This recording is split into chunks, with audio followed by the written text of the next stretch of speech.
देवाः भद्रं पश्येमाक्षुभिर्यजत्राः स्थिरैरङ्गैस्तुष्टुवागुंसस्तनूभिः विषेम देवहितं यदायुः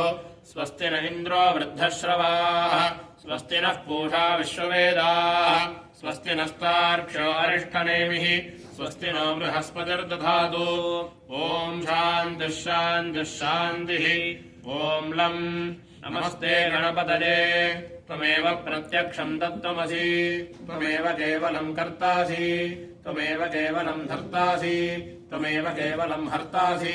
त्वमेव सर्वं खल्विदं ब्रह्मासि त्वं साक्षादात्मासि नित्यम्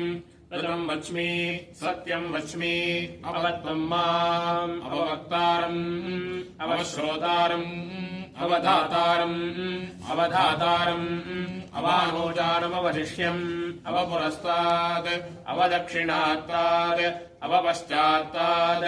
अवोत्तरात्तात् अवचोद्ध्वात्तात् अवाधरात्तात् सर्वतो मां पाहि पाहि चमन्तात् त्वं वाङ्मयस्त्वं चिन्मयः त्वमानन्दमयस्त्वं ब्रह्ममयः त्वं सच्चिदानन्दाद्वितीयोऽसि त्वं प्रत्यक्षं ब्रह्मासि त्वं ज्ञानमयो विज्ञानमयोऽसि सर्वं जगदिदं तत्तो जायते सर्वं जगदिदं तत्तस्तिष्ठति सर्वं जगदिदं द्वैलयमेष्यसि सर्वं जगदिदं द्वयप्रत्येति त्वं भूमिरावो नलो नभः त्वं चत्वारि वाक्परिमितापदानि त्वं गुणत्रयातीतः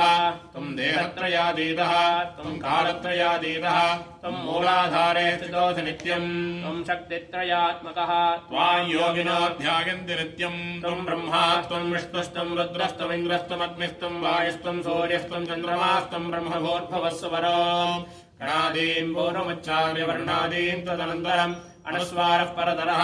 अर्धे तुलसिदम् द्वारेण रुद्धम् एतत्त्वमनुस्वरूपम् गकारः पूर्वरूपम् अकारो मध्यमरूपम् अनुस्वारश्चान्त्यरूपम् बिन्दुरुत्तररूपम् नादः सन्धानम् संहिता सन्धिः शेषा गणेश विद्या गणकर्षिः ऋषुर्गायत्री छन्दः श्रीमहागणपतिर्देवता ॐ गं गणपतये नमः एकदन्ताय विद्महे वक्रतुण्डाय धीमहि तन्नो दन्तिः प्रचोदयात् एकदन्तं चतुर्हस्तं पाशमङ्कुशधारिणम् तदञ्च वरदं हस्ते बिभ्राणं मोदगद्भुजं रक्तं लम्बोदरं शोल्पकर्णकं रक्तवातुकं रक्तगन्धानुलिप्ताङ्गं रक्तपुष्पैः पूजितं भक्तानुकम्पिनं देवं जगत्कारणमच्युतं आविर्भोदं च दृष्ट्यादो प्रगतेः पुरुषात्परं देवं ध्यायति यो नित्यं स योगी योगिनां वरः नमो भ्रातपतले नमो गणपतले नमः प्रमदपतले नमस्ते स्तुलम्बोदराय एकदन्ताय विनाशिने शिवसुताय श्रीवरदमूर्तये नमो नमः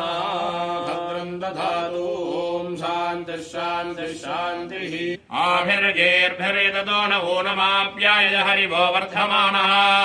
यदा स्तोतृभ्यो महि गोत्रार्जाय भूयिष्ठवाजोधते स्याम ब्रह्म प्रावादिष्मतन्नो माहासीत् ॐ शान्तिः